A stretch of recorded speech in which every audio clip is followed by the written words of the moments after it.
Toi qui nous as fait voir ce grand jour, comble-nous de tout. Ma Bible au quotidien, le verset du jour. Matthieu chapitre 25, le verset 21, je cite. Son maître le dit, c'est bien, bon et fidèle serviteur. Tu as été fidèle en peu de choses, je te confierai beaucoup. Entre dans la joie de ton maître. Fin de citation, glorifions le Seigneur.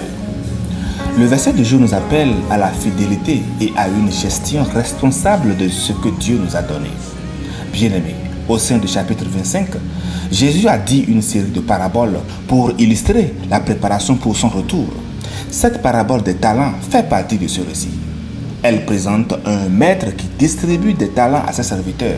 Le premier serviteur a bien géré ses talents et a reçu les mots glorieux. Et c'est ça le verset du jour. C'est bien, bon et fidèle serviteur. Tu as été fidèle en peu de choses. Je te confierai beaucoup. Entre dans la joie de ton maître. Moi, je trouve que le mot clé de ce verset est fidèle. Être fidèle signifie être digne de confiance, obéissant et dévoué. L'utilisation des termes peu de choses et beaucoup souligne le principe que notre fidélité dans les petites choses ouvre la porte à des responsabilités accrues dans le royaume de Dieu. Et le mot joie reflète la récompense ultime de la fidélité. Bien-aimé, que veut-il le texte? Le verset révèle la valeur que Dieu accorde à la fidélité dans les petites et grandes responsabilités. Il révèle que notre engagement fidèle dans la gestion de ce que nous est confié est une source de joie pour le Maître Céleste. Dieu voit et évalue nos dons, qu'elles soient grands ou modestes, et il récompensera notre fidélité avec des privilèges plus grands et une joie éternelle. Le verset nous enseigne que notre fidélité envers Dieu ne passe pas inaperçue. Il nous rappelle que Dieu nous a confié des dons, et ça c'est vrai, des ressources et du temps pour les gérer avec soin et sagesse. Le Seigneur voit et apprécie chaque acte, chaque petite action accomplie pour sa gloire. Notre attitude envers les petites choses reflète notre relation avec Dieu et notre capacité à gérer les grandes choses qu'il a en réserve pour nous. Chers disciples de Christ, tous autant que nous sommes, sur le plan spirituel, Dieu nous a confié un talent au travers des différents dons que nous avons. Toi, cher ami, quel est ton don? Tu le sais ou pas encore? Le don que nous avons, comment l'utilisons-nous? Ne faisons pas comme ce troisième serviteur dit au verset 25 qui a été paresseux et qui n'a rien fait de son talent.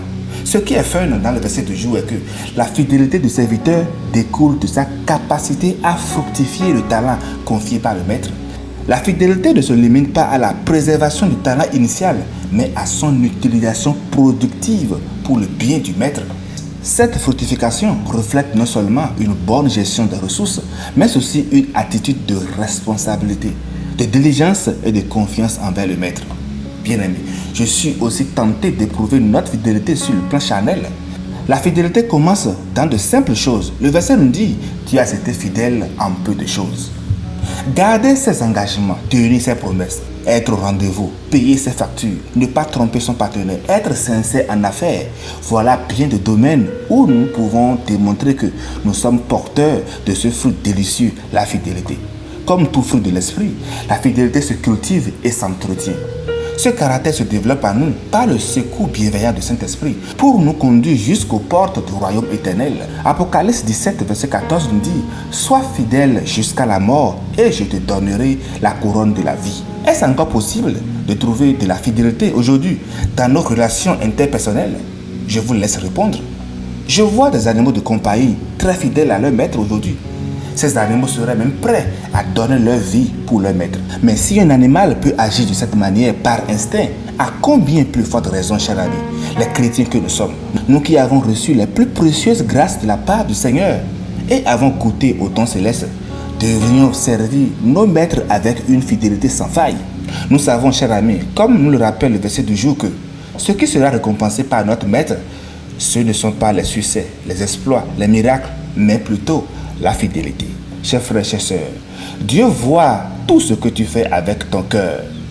Bonne méditation et fidélité de Christ pour tous. Alléluia chez vous.